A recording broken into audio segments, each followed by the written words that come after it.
হ্যাঁ গাইস, আসসালামু আলাইকুম। ইরাজ কিচেনে আপনাদেরকে স্বাগতম। আজকে আমি গরুর মাংস আর ভুনা খিচুড়ি রান্না করব। প্রথমে আমি প্যানে পরিমাণ মতো ডাল দিয়ে ভেজে নেব।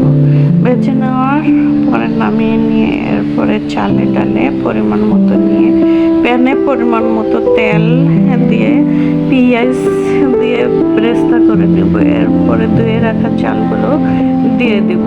দেওয়ার পরে হলুদ, লবণ, মরিচ, কাঁচামরিচ, শুকনো গুঁড়ো মরিচ, তেজপাতা, এলাচ, দারচিনি, আদা রসুন বাটা দিয়ে কষিয়ে নেব। কষিয়ে নেওয়ার পর পরিমাণ মতো পানি দিয়ে দেব।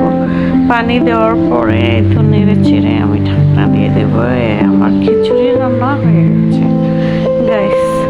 এবার আমি গরুর মাংসের মধ্যে পেঁয়াজ কুচি, আদা রসুন বাটা, এলাচ, দারচিনি, তেজপাতা, হলুদের গুঁড়ো, মরিচের গুঁড়ো, লবণ এগুলো দিয়ে অ্যাড করে আমি মাখিয়ে নেব। মাখিয়ে নেওয়ার পরে একটু আমি ঢাকনা দিয়ে দেবো। ঢাকনাটা উঠিয়ে আমি কাঁচামরিচ দেবো।